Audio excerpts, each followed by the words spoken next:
me sway, darkness falls and we all pray, hoping for the light of day. Down to the river I have held the devil's hand, felt the weight of my own sin, burdened by the heart of man. Down to the river, down to the river.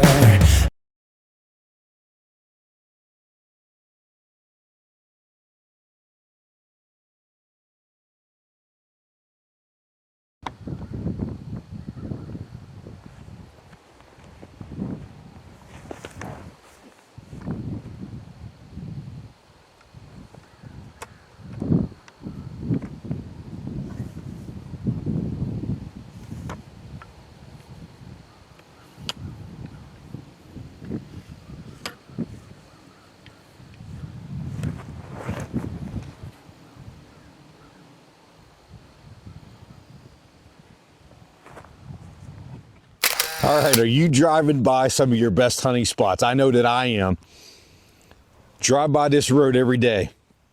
Always see doe out in this field. So I started to hunt it this year. I started to watch it first. Before season, I came up here and sat, and there was 2 doe, 2 bucks out here up at the top.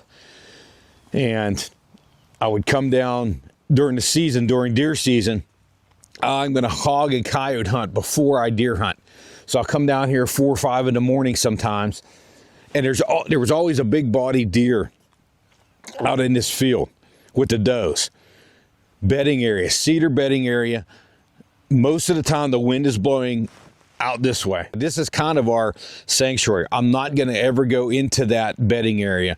There's a ton of deer bedding there. We drive by middle of the day, they'll run across the road, and it's just a big bedding area that we leave alone. We're not going to go in there and mess with it, but we go around the outskirts of it and we hunt it a lot.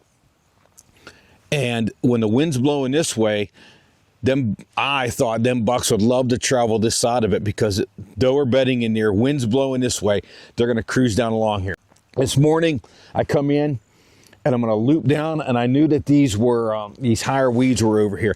This is going to be kind of open on the wood edge. There's more of those. But the other day, man, there was deer feed in here. They just feed here like crazy. So I slide in here, daybreak comes, and there's one small doe up here watching the small doe, and the small doe takes off. I don't think I got any video of it, but I watched it in my binoculars. The doe took off running, and man, a big Louie come running down.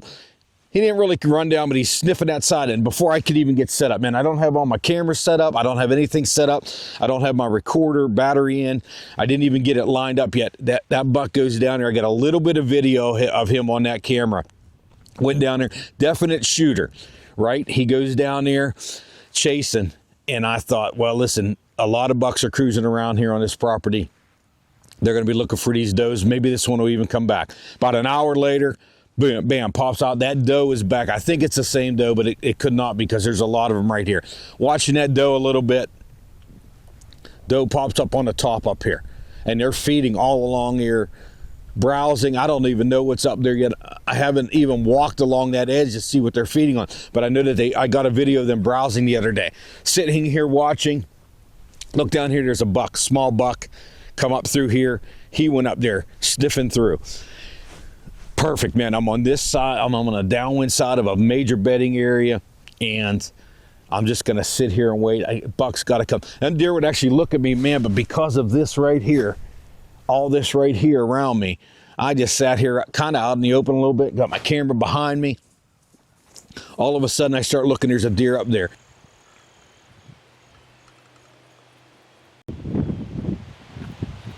Then there's a doe down here. Doe takes off running, moved the camera a little bit. What the heck's going on? Turkeys even came out at one point. I'm videoing the turkeys, and I look over, man, and there's a buck standing there.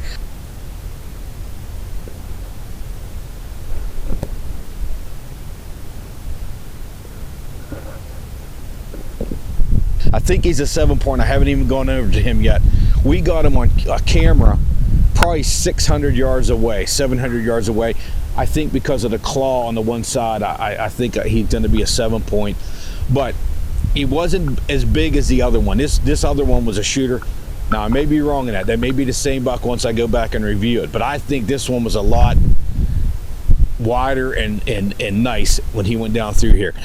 But I look over and I got the Winchester Supreme Optics. This is, I think it's a 5x12. I don't know what model it is, but it's got the parallax on the side of it. This is the one with the lighted reticle.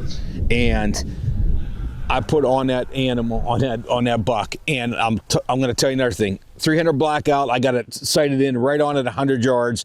I'm looking 176 yards to that wood line. So that's a poke for a 300 blackout.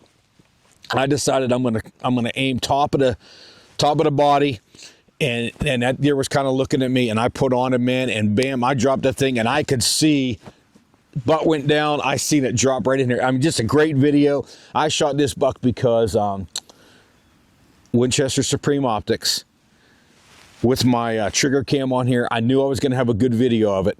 I had a lot of action today. Decided to take this one, man, just to see that good video. Okay, we're going to take a walk over here in a second and take a look at him, but stay tuned. Hey, we got a lot more coming 2025. Let's go over and take a look at this buck. All right, this guy wanted to be a movie star, 7-point. Like I said, he got a little claw up there, but he just came out at the wrong time, chasing the wrong does in the wrong bedding area. And this edge here has been hot this year. Now, I've always seen deer here. I've hunted this property probably 5-6 years for coyotes and all that stuff, and hogs, and I've always seen deer along this edge, but man, just not... I'm not that much of a field hunter. I just started field hunting once I got these couple properties. We got about 4 properties that I can hunt different fields on. And sometimes it could be frustrating because, man, you'll sit on the field and you won't see anything. Or if you do see them, you won't get a shot because they're too far sometimes. But field hunting can be exciting. Change it up from the woods. In the woods, man, when I normally see them, they're within range and they're down. But these field ones, exciting all the deer we see today. From that angle over there, I can see back in here and see see the deer moving in the woods. And man, who'd have thunk this late in the morning they'd come out here? But man, once you start sitting on these fields in the morning, sometimes you start seeing a lot more deer. Now, the big thing with fields is the approach. The approach to the stand, you don't want to spook them in the morning. And I got kind of lucky because I spooked 2 deer, but there's a rise and then there's another dip, and they went down into the woods here. So I kind of got a little bit lucky with the how I spooked the deer. But watch your approach in the morning. Sometimes even wait till it gets daylight and slide in there, because I had some problem in the back here a couple times with muzzleloader. Walking in the morning, you're going to spook deer off of a field, but it doesn't mean the end of your hunt. And I had those deer snort at me a couple times, but what they'll do, they'll just go out there and stop. And I just waited, man, especially with these bucks checking these does out, chasing these does. They're going to be moving around these bedding areas, and he is all scarred up there, man. I don't know if this one rubs a lot or whatever, but I'm happy with him. He gave me great video. Winchester Supreme Optics, been glad to staff for them.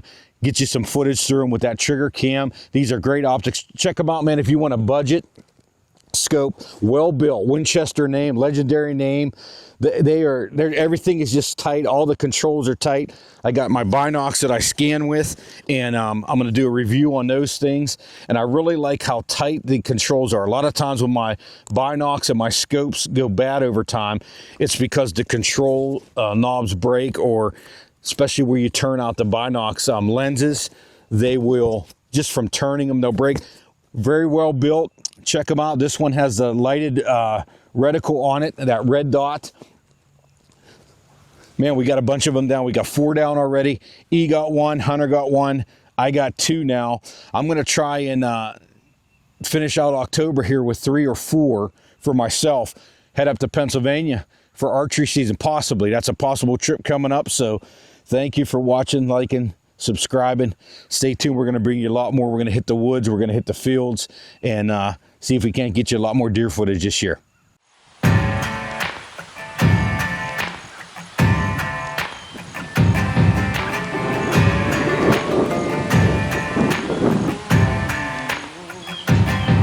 With a piece in my hand, bloodshot eyes, I walked to the water for a last goodbye. He begged so much, it clouded my mind. One thing's clear, the man's gotta die. Might makes right, so he said, when he held all the keys over our head. I lived in that grip, but now he'll learn at the end with the tables turned.